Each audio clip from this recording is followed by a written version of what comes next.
ஜாதிவாரி கணக்கெடுப்பு நடத்த மாநில அரசுக்கு அதிகாரமே இல்லைன்னு சத்தியம் பண்ணாத குறையா சொன்ன முதலமைச்சர் மு.க.ஸ்டாலின் அவர்களே, கொஞ்சம் கர்நாடகாவை எட்டி பாருங்க. உங்க கூட்டாளி கட்சி ஆட்சித்தான் நடக்கும், காங்கிரஸ் கட்சி ஆட்சித்தான். அங்க முதலமைச்சர் சித்தராமையா அவர்கள் நேத்தில இருந்து சாதிவாரி கணக்கெடுப்பு நடத்த தொடங்கிட்டாருங்க. அது எப்படிங்க அவங்களால மட்டும் முடிஞ்சது? சித்தராமையா என்ன பாரத பிரதமராக இருக்கிறாரா? கர்நாடகாவுடைய முதலமைச்சர் தானே, உங்களை போல ஒரு முதலமைச்சர் தானே அவரு. அவரால முடியுது, ஏன் உங்களால முடியல? ஆனா நீங்களும் உங்க சால்ராக்களும் என்ன சொன்னீங்க? சாதிவாரி கணக்கெடுப்பு நடத்துறதுக்கு மாநில அரசுக்கு அதிகாரமே கிடையாதுங்க, அதெல்லாம் ஒரு வெட்டி வேலைங்க, அதனால பிரயோஜனமே இல்லைங்கன்னு சொன்னீங்களே. இன்னைக்கு கர்நாடகால எடுக்கிறாங்களா? எதுக்கு எடுக்கிறாங்க? தண்டமா எடுக்கிறாங்களா? தண்டத்துக்கு எடுக்கிறாங்களா? இன்னொன்னு சொன்னீங்களே, அதெல்லாம் எடுக்கிறதுலாம் ஒரு லாங் ப்ராசஸ், அதற்கு பல கோடி பணம் செலவாகும், பல நேர செலவாகும், 4-5 ஆண்டுகள் ஆகும். உங்களுக்கு தான் அப்படி ஆகும். ஒரு ஆணையம் அமைச்சிங்க, பிற்படுத்தப்பட்ட இருந்து ஒரு ஆணையம் ஒன்று அமைச்சிங்க. வன்னியர்களுக்கு இடஒதுக்கீடு கொடுப்பதை நியாயப்படுத்த சொல்லி ஒரு ஆணையம். 3 மாசம் கொடுத்தீங்க, அப்புறம் 6 மாசம் கொடுத்தீங்க, அப்புறம் 9 மாசம் கொடுத்தீங்க, அப்புறம் 12 மாசம் கொடுத்தீங்க.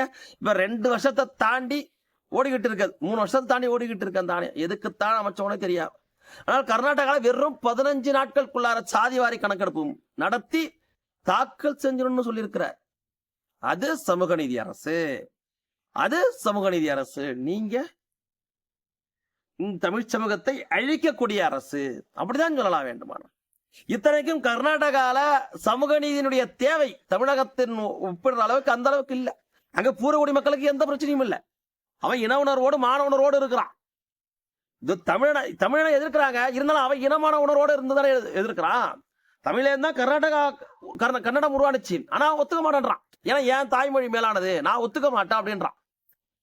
என்னதான் புரியாதமா இருந்தாலும் அவன் புரிவாதம் அவன் தாய்மொழி மீது அவன் வைத்திருக்கக்கூடிய பற்ற காட்டுது. அங்க இருக்கக்கூடிய மக்களுக்கான சமூக நீதி உரிமையை பெற்றுத்தரணும் அந்த முதலமைச்சர் நினைக்கிறார். ஆனா இங்க இப்படி அப்படியா? இங்க தமிழினத்தை சேர்ந்த பூர்வக்குடி மக்கள் தான் வீதிக்கு வந்து போராடி சமூக நீதிக்காக கையேந்தி நிற்கிறாங்க. உண்டடிபட்டு செத்தாங்க, 40-50 வருஷமா போராடிக்கிட்டே இருக்கிறாங்க. ஆனால் ஆளக்கூடியவர்கள் தமிழர்களாக இருந்தா தானே அவர்களுக்கு செவிகள்ல விழும், அவர்களுக்கு கொஞ்சமாவது அக்கறை இருக்கும். இவனுக்கெல்லாம் இடஒதுக்கீடு கொடுத்துட்டா இவன் படிச்சு மேல வந்துருவான், அப்புறம் நம்ம கொடுக்குற பணத்துக்கு ஓட்டு போட மாட்டான், இவன் ஓரளவுக்கு ஏழையில இருந்து மேலோங்கி வந்துருவான், குடிசை வீட்டுல இருந்து காங்கிரீட் வீட்டுக்கு வந்துருவான், அப்புறம் அரசியல் அதிகாரம் கேட்பான், அமைச்சர் ஆகணும்னு கேட்பான். ஏன் இந்த ஈன வெங்காயம்? ஏன் இந்த ஈன வெங்காயம்? அமைதியா இருக்கிறீங்களா? நீங்க ஒப்பிட்டு பாருங்க, தமிழகத்தை ஒப்பிடுகின்ற அளவுக்கு கர்நாடகால அந்த அளவிற்கான சமூக நீதி பிரச்சனை இல்லை. அங்க அவ்வளவு அக்கறையாக அந்த முதலமைச்சர் சாதிவாரி கணக்கெடுப்பு நடத்துறார். ஆனா தமிழ்நாட்டுல எடுப்பனா அப்படிங்கிறார். ஒரு மாநில அரசு, பாட்டாளி மக்கள் கட்சியுடைய தலைவர் அன்புமணி ராமதாஸ் அவர்கள் நேற்று மிக நீண்ட கண்டன அறிக்கையை வெளியிட்டு இருக்கிறாருங்க. அதுல தெல்ல தெளிவா சொல்லி இருக்கிறார் அத்தனையும். அது சமூக நீதி அரசு. வெறும் 15 நாட்களுக்குள்ளார சாதிவாரி கணக்கெடுப்பு நடத்த முடியும்னு நடத்தி காட்ட போறாங்க. ஆனால் ஸ்டாலின் அரசு ஆட்சி பொறுப்பற்ற 4.5 வருஷத்துல சொல்லிக்கிட்டே இருக்கிறாங்க. இதுக்கு முன்னாடி 2021 நாங்க வன்னியர்களுக்கு ஆட்சிக்கு வந்தோம் 15 விழுக்காடு கொடுத்துருவோம். இப்ப என்ன தெரியுமா, தேர்தலுக்கு வரப்ப சொல்லுவாங்க வன்னியர் இழிச்ச வாயம் இல்ல, 25 விழுக்காடு, ஏன் 100 விழுக்காடு கொடுக்குறோம்னு கூட சொல்லுவாங்க. வாயால சொல்றதுதானே, எது வேண்டுமானாலும் செய்வார்கள். ஒரு ஊராட்சி மன்ற தலைவருக்கு கூட அதிகாரம் இருக்குன்றாங்க. இந்தியன் ஸ்டாட்டிஸ்டிக்ஸ் ஆக்ட் படி ஒரு ஊராட்சி மன்ற தலைவருக்கு கூட அந்த ஊராட்சிக்குள்ளார கணக்கெடுப்பு நடத்துறதுக்கு அதிகாரம் இருக்கு, தரவுகளை சேகரித்து கொடுப்பதற்கு அதிகாரம் இருக்கு. ஏன் உங்களால முடியல? ஏன் உங்களால முடியல? இப்ப மத்திய அரசு அறிவிச்சிருக்கிறாங்க. ஆனால் மத்திய அரசு என்ன எடுப்பாங்க? ஓபிசி, எஸ்சி, எஸ்டி அப்படின்னு பொதுவாக 19 எடுத்து போடுவாங்க. ஆனால் மாநில அரசு தான் வன்னியர்கள் எத்தனை பேர் இருக்காங்க, தேவர் எத்தனை பேர் இருக்கிறாங்க, பறையர் சமுதாயத்தவர்கள் எத்தனை பேர் இருக்கிறாங்க, வண்ணார் எத்தனை பேர் இருக்கிறாங்க, குயவர் எத்தனை பேர் இருக்கிறாங்கன்னு அவருடைய பொருளாதார நிலை என்னன்னு பிரிச்சு பார்க்க வேண்டியது மாநில அரசு தானே. யாருக்கு இடஒதுக்கீட்டுடைய அவசியம் இருக்கு, தேவை இருக்குன்னு அறிய வேண்டியது மாநில அரசு தானே. ஆனால் அதை பத்தி எல்லாம் அக்கறை கொஞ்சம் கூட மாநில அரசுக்கு இல்லையே. நீங்க பின்னோக்கி இருக்கிறானே, நீங்க பின்னோக்கி சமூக நீதி இல்லாத ஒரே காரணத்தால் அவன் பொருளாதாரத்துல வீழ்ந்து போய் நிற்கிறான், சம உரிமையில வீழ்ந்து போயிருக்கிறான், சமூகத்துல வீழ்ந்து போய் இருக்கிறான். சக மனுஷனா கூட இன்னைக்கு அவனை கருதாத அளவிற்கு.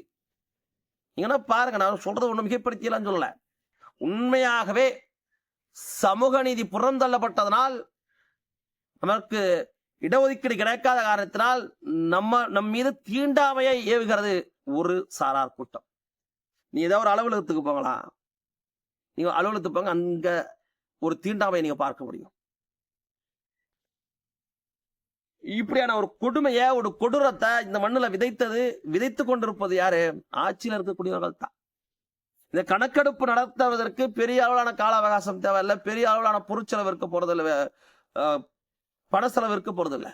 ஆனாலும் அரசுக்கு அக்கறை இல்லை, அரசுக்கு விருப்பம் இல்லை. அவ்வளவுதான், அவ்வளவுதான், வேற ஒண்ணும் கிடையாது. பீகார் நடத்துறாங்க, ஒரிசா நடத்துறாங்க, கர்நாடகா நடத்துறாங்க, தெலுங்கானா நடத்துறாங்க, ஆந்திரா நடத்துறாங்க, அத்தனை மாநிலத்திலும் நடத்துறாங்க ஐயா. ஆனால் தமிழ்நாட்டில் மட்டும் முடியாதுன்றாங்க.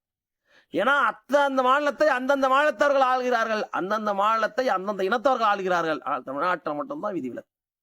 அதனால்தான் இந்த வேதனை. ஆனால் அன்புமணி ராமதாஸ் அவர்கள் அதற்காகத்தான் மனிதர்களுக்கான இடஒதுக்கீட்டை வழங்க வலியுறுத்தி, சாதிவாரி கணக்கெடுப்பு நடத்த வலியுறுத்தி டிசம்பர் 17ஆம் தேதி மாபெரும் சிறை நிரப்பும் போராட்டத்தை அறிவிச்சிருக்கிறார். மாபெரும் அறவழியிலான ஜனநாயக உரிமையின் அடிப்படையில பெருந்திரளாக திரண்டு சிறை நிரப்பும் போராட்டத்தை கையில் எடுத்திருக்கிறது பாட்டாளி மக்கள். இன்னும் எத்தனை போராட்டங்களை கையில் எடுக்க வேண்டிய அவசியம் இருக்கும், நோக்கம் இருக்கும் தெரியும். சொந்த நாட்டிலேயே சொந்த மக்கள் அகதிகளாக, அனாதைகளாக கைவிடப்பட்டு விடுவார்களோ என்கின்ற சூழ்நிலை தான் இன்னைக்கு தமிழ்நாட்டில் இருந்துகிட்டு. ஆட்சி செய்யக்கூடியவர்கள் மக்கள் மீது அக்கறை கொள்ளாத காரணத்தினால் அந்த நிலைமையும் வருவதற்கான வாய்ப்பும் இருக்கு. பக்கத்து மாநிலத்தை பார்த்தாவது தமிழ்நாட்டிலும் சாதிவாரி கணக்கெடுப்பு நடத்துவதற்கான பணிகளை முதலமைச்சர் மு.க. ஸ்டாலின் அவர்கள் தொடங்கணும். இல்லை என்றால் வருகின்ற தேர்தலில் மக்கள் ஒருபோதும் உங்களை மன்னிக்கவே மாட்டாங்க.